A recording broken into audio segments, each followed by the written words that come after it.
Welcome to the Techmeme Ride Home for Friday, February 3rd, 2023. I'm Brian McCullough. Today, earnings wrap-ups from Alphabet. Investors just want to know when the AI is coming.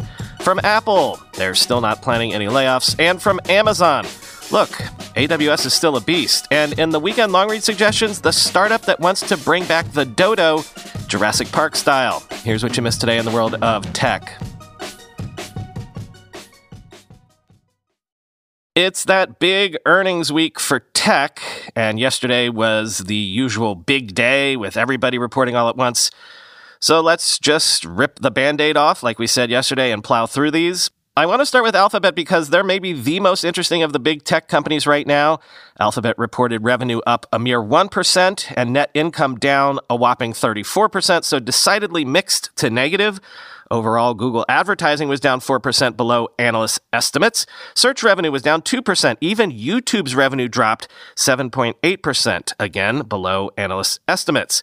The lone bright spot was the all-important cloud revenue segment, up 32% to $7.3 billion. So why are investors largely shrugging today? Alphabet's only down a couple of percentage points, and the overall NASDAQ is down, so I think the reason that investors are not really worried is because they have their eye on a new ball all of a sudden, how quickly things change. All anyone cares about right now is how Google is going to deal with this AI surge.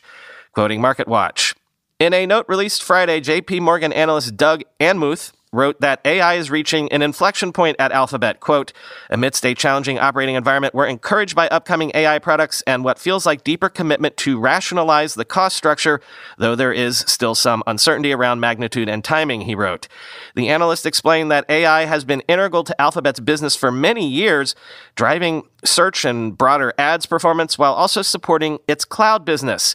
After years of heavy investments along with recent competitive pressures, Google will roll out several new AI tools over the next few months, he added, highlighting the company's efforts to layer its Lambda chatbot conversation technology across the company's suite of products, specifically in search and in a possible standalone product.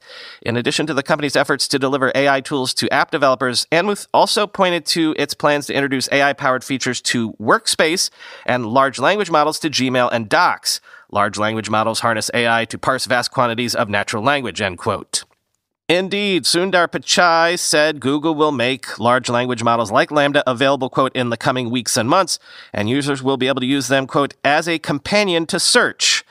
Quoting Bloomberg, I am excited by the AI-driven leaps we're about to unveil in search and beyond, Pichai said in a statement Thursday. The company has acknowledged the challenges it faces with an increased commitment to efficiency. In January, Alphabet slashed 12,000 jobs, or 6% of its global workforce, the largest job cuts in its history. We're on an important journey to re-engineer our cost structure in a durable way and to build financially sustainable, vibrant, growing businesses across Alphabet, Pichai said. Google's ad results align with what its peers are seeing. Executives at Snap and Meta, despite reporting quarterly revenue declines, were cautiously optimistic about a return to growth on the horizon for online advertising, end quote.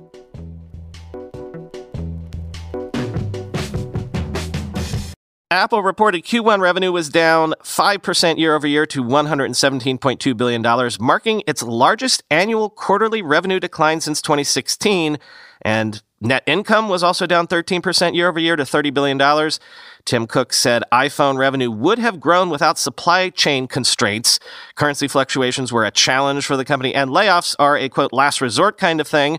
Remember, Apple is basically alone at this point among the big platforms for not having done layoffs thus far. Quoting the Journal, the iPhone maker announced its first quarterly revenue decline in nearly 4 years as manufacturing disruptions in China curbed its ability to deliver premium iPhones. Its results came the same day that Amazon reported growth that, while beating expectations, nevertheless concerned investors because of slowdowns in its online shopping and cloud computing businesses. And Google parent Alphabet said it was hit by a broad slowdown in the digital ad market. So far, Apple has managed to avoid the layoffs rippling through the corporate ranks of its technology peers. The company hired at a slower pace during the pandemic. Over the past 3 years, Apple's workforce grew about 20%, while competitors such as Meta and Amazon almost doubled their employee count in that same period. Mr. Cook said the company is managing costs very tightly and is curtailing hiring in certain areas. while continuing to hire in others. I view layoffs as a last resort kind of thing, Mr. Cook said. You can never say never. We want to manage costs in other ways to the degree that we can, end quote. Mr. Cook said that in addition to manufacturing challenges, the economic climate played a role in the company's results. Quote, we estimated that we would have grown on the iPhone absent the supply constraints, Mr. Cook said in an interview. For the important holiday quarter, the company struggled to keep up with demand for its latest premium iPhone 14 Pro models as China's zero COVID policies caused upheaval at a smartphone factory in Zhengzhou, end quote.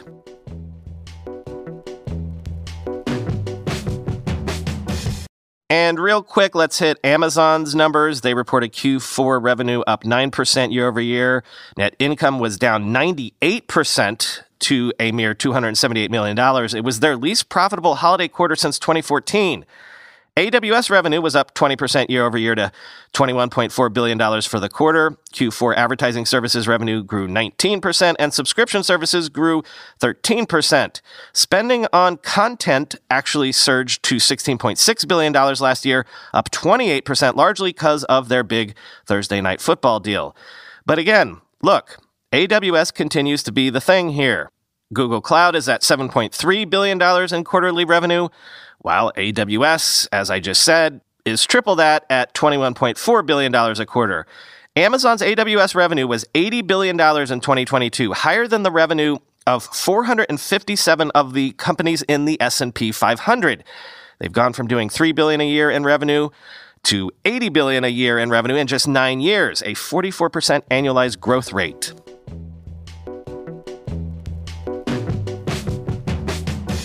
This headline just came out after I recorded the Longreads segment, so if you hear me mention Anthropic in that segment without sounding like I knew this was coming, it's because I didn't. The Financial Times has sources that are saying Google has invested $300 million in Anthropic, taking a 10% stake in that generative AI startup and requiring it to spend money on Google Cloud.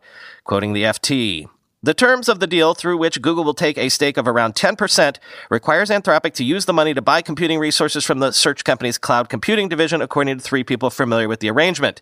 Google's move highlights the influence that a small number of big tech companies have assumed over other companies working on AI, which need access to cloud computing platforms to handle the giant AI models developed by groups such as Anthropic.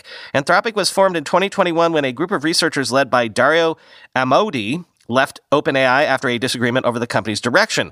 They were concerned that Microsoft's first investment in OpenAI would set it on a more commercial path and detract from its original focus on the safety of advanced AI. Anthropic has developed an intelligent chatbot called Claude, rivaling OpenAI's ChatGPT, though it has not yet been released publicly. The startup had already raised more than $700 million before Google's investment, which was made in late 2022, but has not previously been reported. The company's biggest investor is Alameda Research, the crypto hedge fund of FTX founder Sam Bankman-Fried, which put in $500 million before filing for bankruptcy last year. FTX's bankruptcy estate has flagged Anthropic as an asset that may help creditors with recoveries, end quote.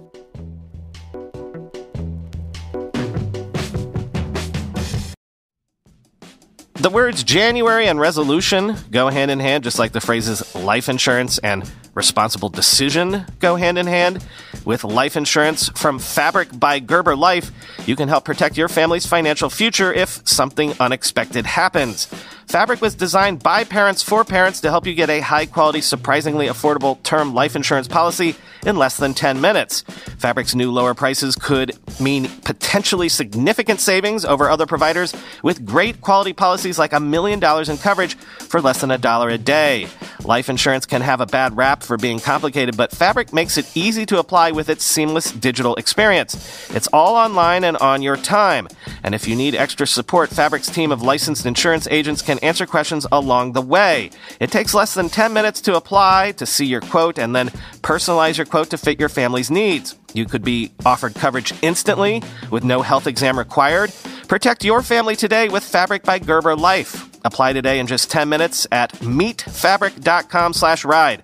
That's meetfabric.com/ride, MEET, fabric.com/ride. Policies issued by Western Southern Life Assurance Company, not available in certain states, prices subject to underwriting and health questions.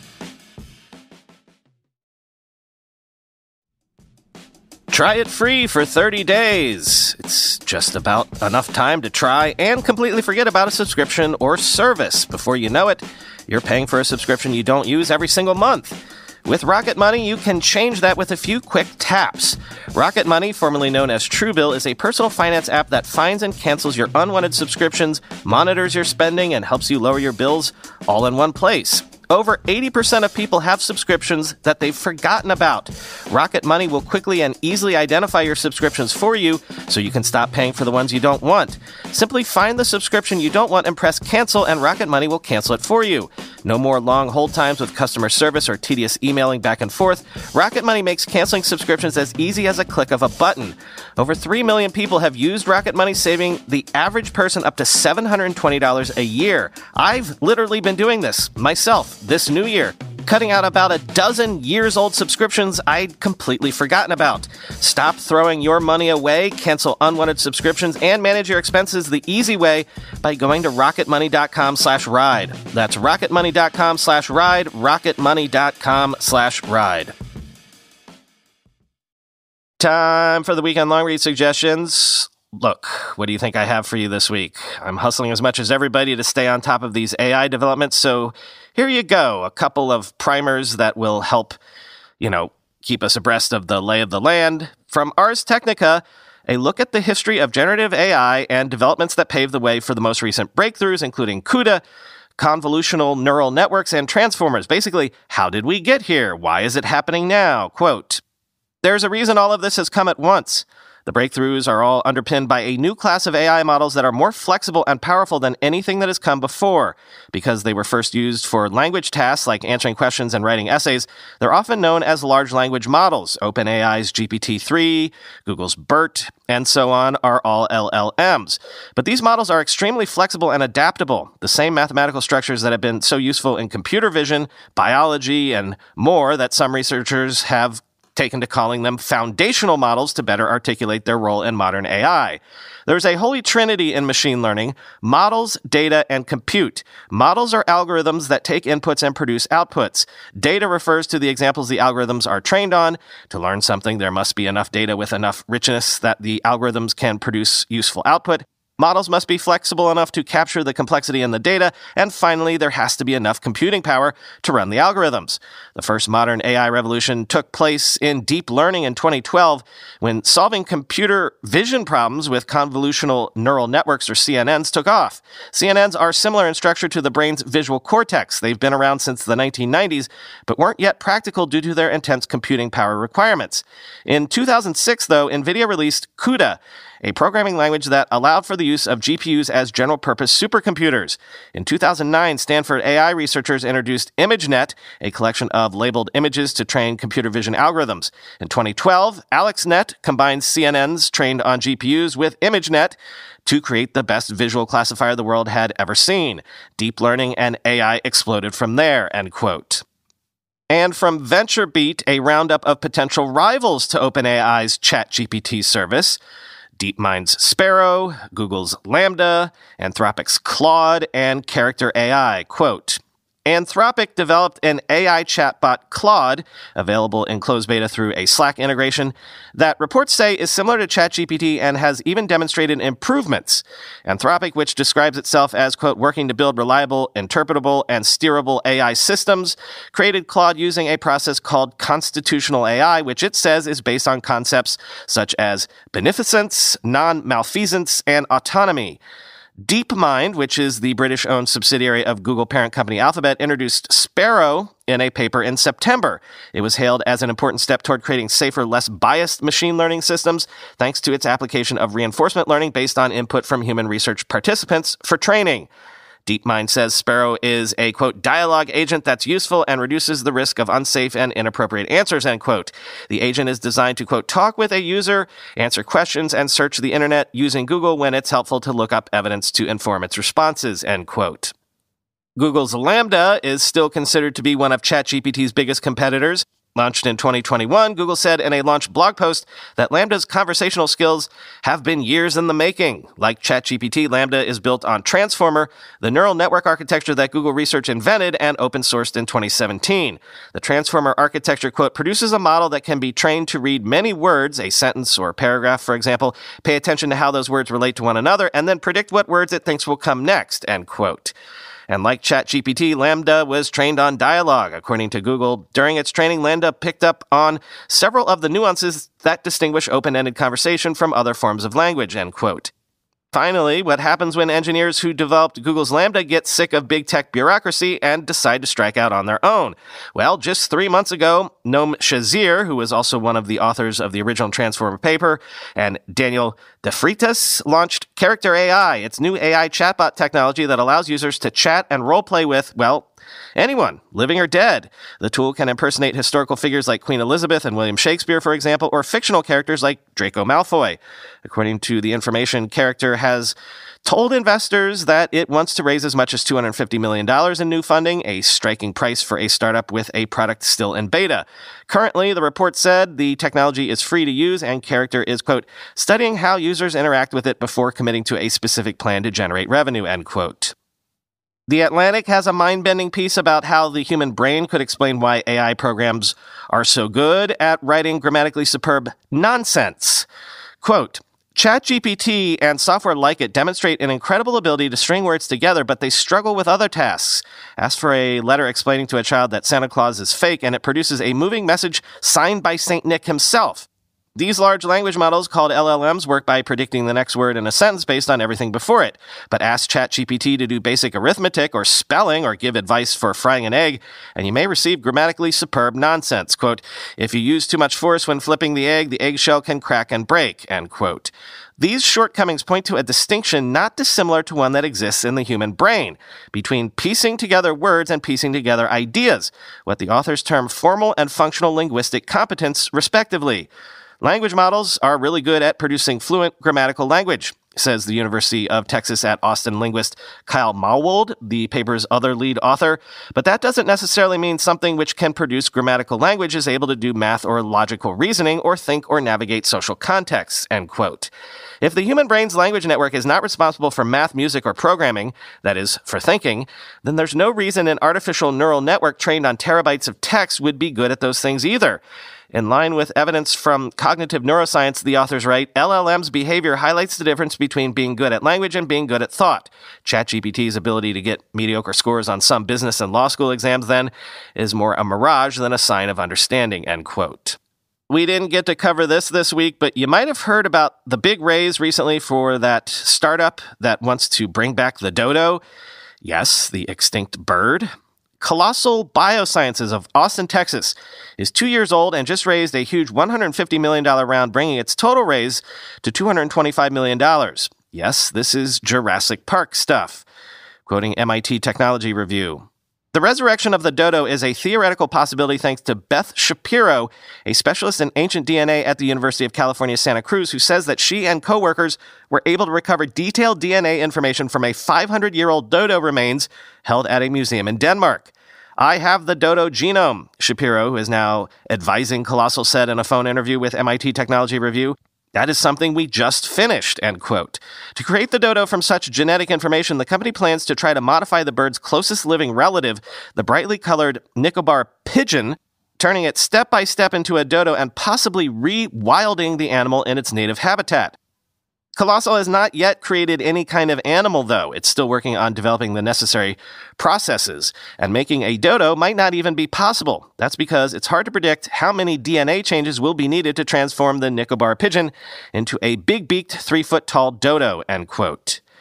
And finally, final link in the show notes, just for fun, a look at the classic calculators that now are emulated on the Internet Archive. Yes, like the Internet Arcade, there's a whole emulator movement to preserve those Hewlett-Packards and Texas Instruments baddies that some of us are old enough to actually remember using.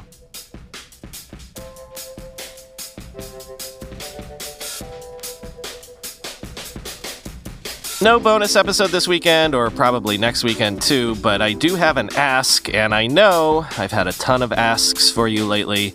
come to the comedy show, let me know the cool AI tools you're seeing. But this one is a bit more nuanced, but also a bit more urgent. Y'all have heard my struggles to fill ads on this show lately. It's largely because the ad network we've relied on for years has suddenly stopped performing. So I've sort of been looking at switching networks, but given the complexity of doing that, I've also thought, what if I just built what I want myself, what I need for myself? So I'm looking to hire a salesperson to sell ads on this show. We'd start small, a monthly stipend, variable compensation in terms of percentage of ad money closed. Basically, whomever took this job could start sort of as a side gig. If we were successful, it could very much grow into a full-time job. If you sold out the inventory just for this show in a month, by my math, the job would pay around $9,000 or so a month in terms of the variable compensation. Obviously, we might not get to there, but I want to see how far we can get. And also, I'm not the only one who's having trouble with ads lately. There are other podcasters and Substackers in the tech space who could use some ads sold as well. We could scale this thing up into a full-fledged sort of operation where you could sell for a bunch of us all doing the tech stuff. Obviously, ad sales experience would be a requirement. Experience selling podcast ads would be a definite plus. But experience selling to tech companies, the sort of companies that advertise on here when times are good, the companies that want to reach other startup companies and tech employees, experience with that sort of thing would be a double plus. I could help guide you in this area because I have an idea of the companies we should be trying to sell to. I just don't have the time to do it myself. Anyway, if this sounds interesting to you, or if you know someone for whom it might be interesting, hit me up at brian@techmeme.com and let's discuss. Final ask for a while, I hope. Talk to you on Monday.